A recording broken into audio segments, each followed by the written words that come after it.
Hello, and here we are again. And I think it's time to address the elephant in the room, which is the circumstances that are currently happening. And even though we're not interested in discussing politics, it has influenced and affected a lot the topic of moving abroad, especially coming to Europe.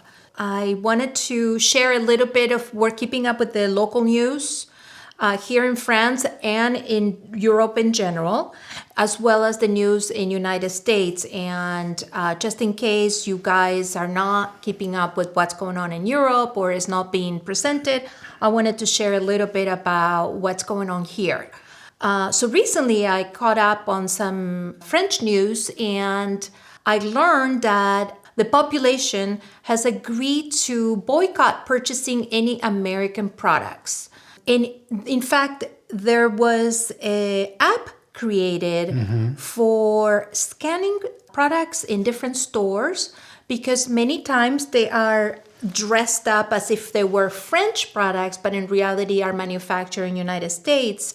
And they're that serious about it that somebody created an app to scan the product to verify if it is produced in the United States or if it is fully produced in Europe. Which I thought was incredible. Yeah. The fact that somebody took the time. Yeah. I mean, you got to think of all the data that goes into an app. Yeah. To be able to scan an item and be able to know if it's American. I mean, to the degree that they're going to do that. One thing that is important to understand about the European culture is that it's very communal. It's not, they embrace and they really care about their community and their values. So I don't know if something like this would have happened in the United States. I have no idea. But it makes sense here, doesn't it? Well, I mean, it's its own version of nationalism. Yeah. Right? I mean, they believe in what they have, their culture, what's important to them.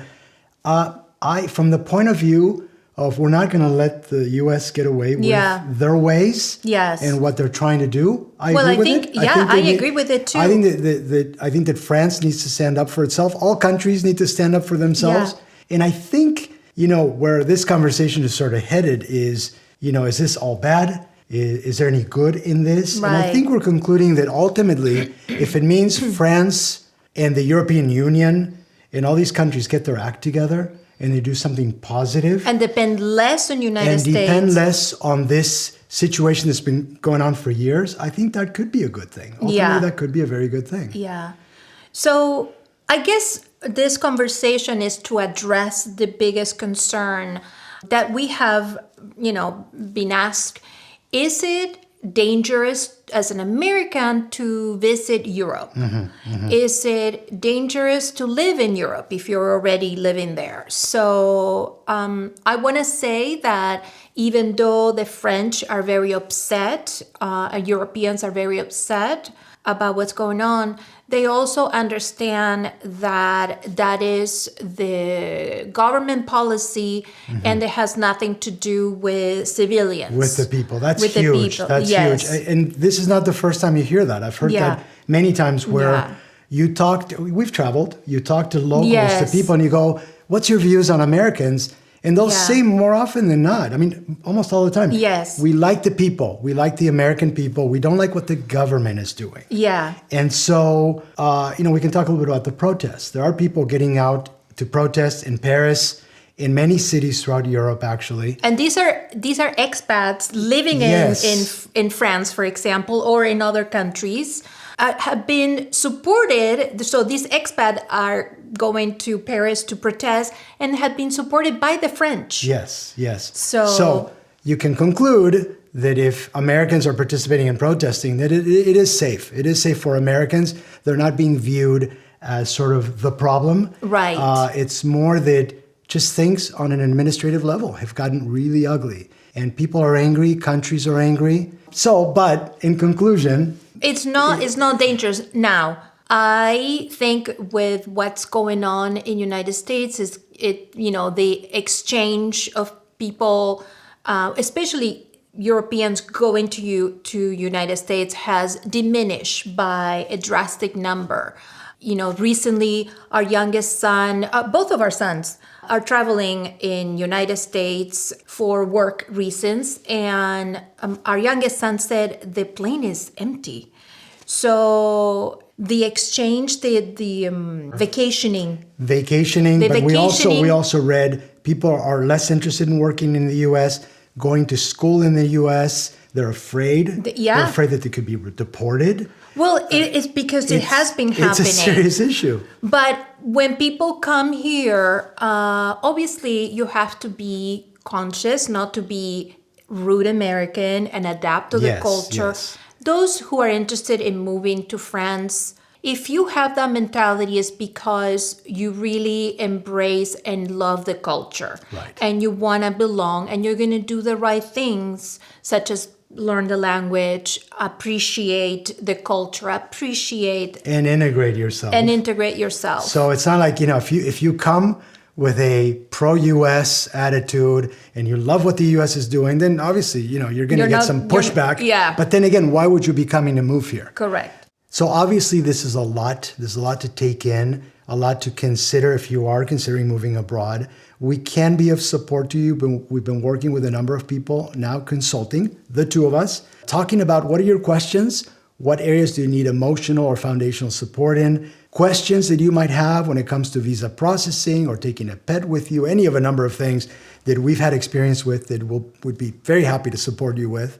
One thing that is always important is sometimes you think you can think of everything, but there's always more things that you need to know. Yeah, there's a lot, and there's a lot for a long time. So anyway, if you want support of that nature, movingabroadjc@gmail.com, drop us a note, and we'll go from there.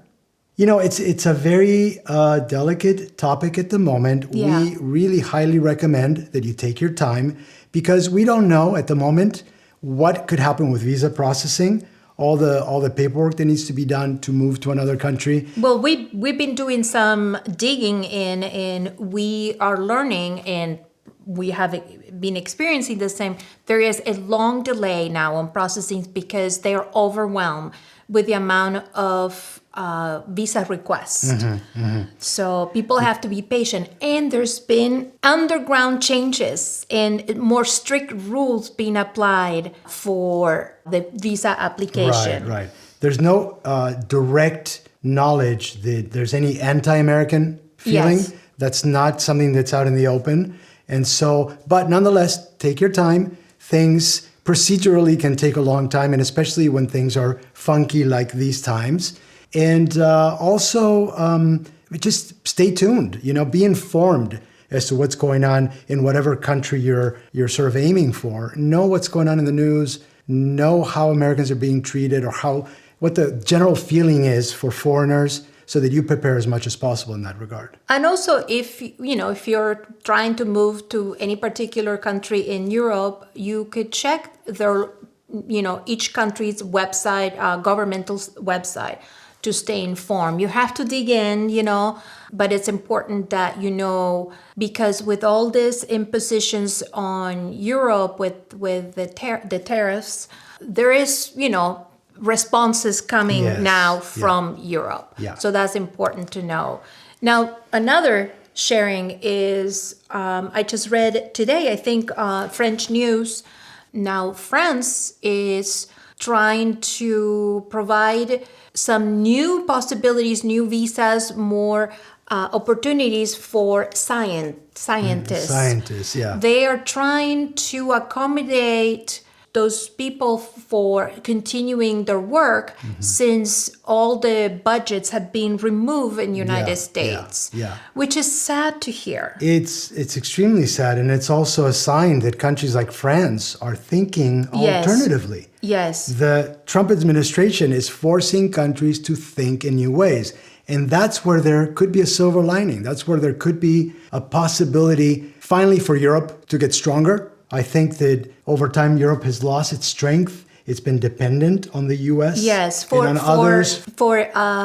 military protections and all that. But I think it's going to force for the European Union to unify again. Yeah. So we'll see what will happen. Yeah, there's a reshuffling going on. But if undeniably. you're a scientist, new opportunities, new flexibilities in tax deductions and all that is all being in conversation at the moment. Right. So stay informed because new possibilities. So I think this is a topic we'll continue talking about. It's just beginning, unfortunately. So we'll have probably different installments of talking about how things are in France. And we're trying to stay very much in tune with Europe, with countries like Denmark that are very angry at the moment, with Spain, UK, and others as well. So stay tuned for more. And also, don't forget that if you are interested in moving abroad and you need support, you can consult for an hour with the two of us. The link will be below. We are learning a lot for our own situation, which is swapping visas. And every day we get more and more informed and embedded, and we can provide great support. There's a lot of foundational questions that people have. We've been working with a number of people now, and there's so much going on that you need to make a firm decision that this is right for you to leave the country to begin with, to know where you're going, to know how you're going to do it. So a lot of moving parts. We can be of support to you on that if that's something that sounds interesting to you. And sometimes it's important to bounce off to see if this is the right decision, because what's going on right now in the United States hopefully won't be forever. Yeah. I'm hoping this is just a bad nightmare. Yeah. For a while. Yeah. So anyway, movingabroadjc@gmail.com. Drop us a line if you're interested. And again, as always, thanks for watching.